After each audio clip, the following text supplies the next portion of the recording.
Welcome to another LEGO review. Today we're taking a look at the set number 75892, the McLaren Senna. I don't know, from Speed Champions. I'm not a big car guy. I'm not a big race car guy. Aston Martins are good, I guess. Ferraris are American good. Are they American? I don't know.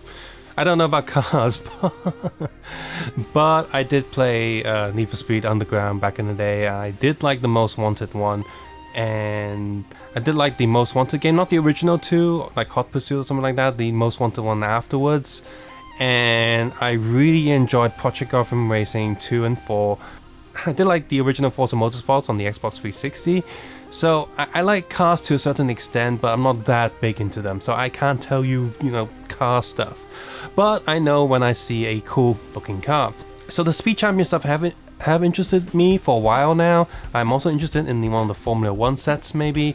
But out of all the cars, I decided to just pick one up, and this was the one. I thought this one is the coolest looking, I guess.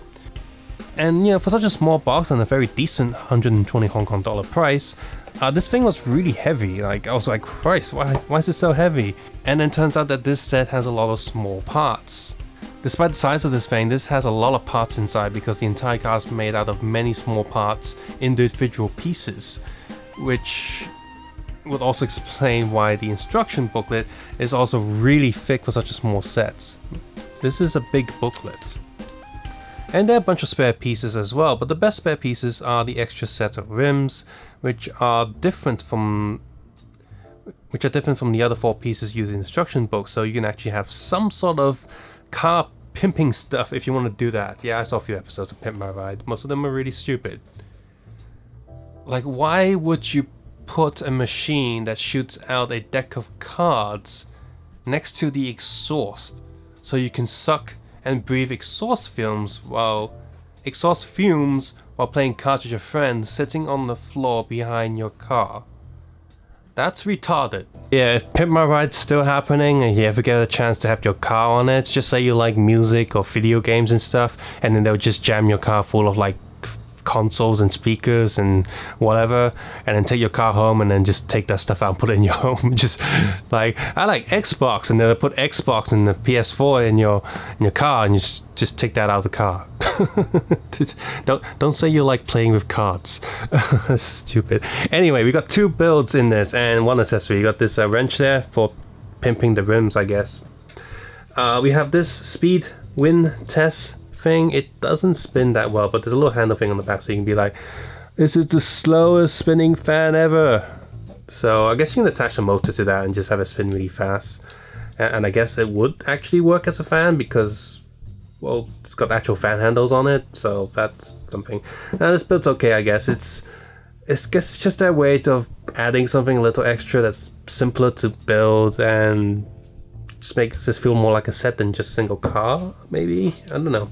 All of the different car sets do have like a random piece of accessory inside, and this one's pretty cool. It's a car testing thing, and it's useful. It's nice.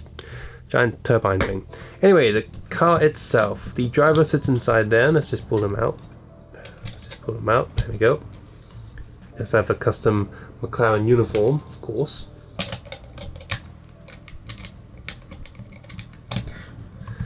So this thing rolls quite nice. The rims look nice on the orange and stuff. The whole color scheme with this is pretty nice.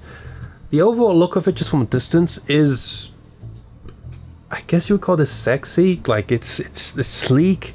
The colors are really cool. The orange really pops out and contrasts nicely with the gray. I like it a lot. There's a little bit of black detailing there, but yeah, mostly gray and orange. And it doesn't look like much on the surface, but to build this thing, there are a lot of tiny pieces inside to put it all together. There's also some really clever builds as well, such as this piece. It's actually a glass piece, it's just upside down. That's pretty cool. You wouldn't even notice. You're like, oh, how do you do that? Oh, it's just a standard window piece upside down. That's really cool. And for the lights here, it does look a bit bad from certain angles, but these are like little axe tips molded in transparent orange. And on the back here, these are like little ice cream cones molded in red. But again, you wouldn't really notice it if you just quick glance. It looks like a car part, so that's pretty cool. Got some articulation here, such as this. I know this is for stopping the car from like going up. What do you call that? A little wind.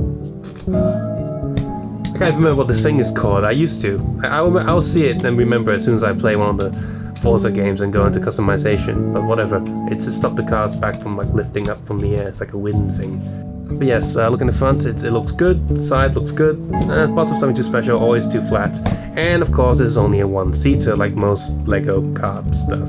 I really wouldn't mind if there was a bigger version of this that can seat 2 people in there, maybe at double the price, that'd be fine. The overall build is pretty fun and enjoyable, I like the complexity of it, but what I really don't like is the amount of stickers on here. You got 1, 2, 3, 4, 5, 6, 7, 8, 9, 10, 11, 12. I mean, that's a lot of stickers, and a lot of these really need them to line up properly, or else the car will look really bad. So yeah, that's something to consider when you build this. Just be really careful, really use some pliers or tweezers to apply the stickers, or else if you have like an uneven looking car, it will look really, really bad. And onto the minifigure, it has a standard black helmet with a very standard Lego head underneath, no double print on that. The torso itself is printed quite nicely, some silver and orange details there to match with the car, and I assume this is like an official design of the McLaren suit. Even the text on the back looks quite good. But one thing I didn't notice, if I just shine under the light there, you can see because the grey and white are just printed in their own little bits, it looks like that he has decals or stickers applied to his torso, because the print is not applied to the entire torso. It's just this area here. You can see the grey is slightly different, or the shine reflection is slightly different from the rest of the plastic.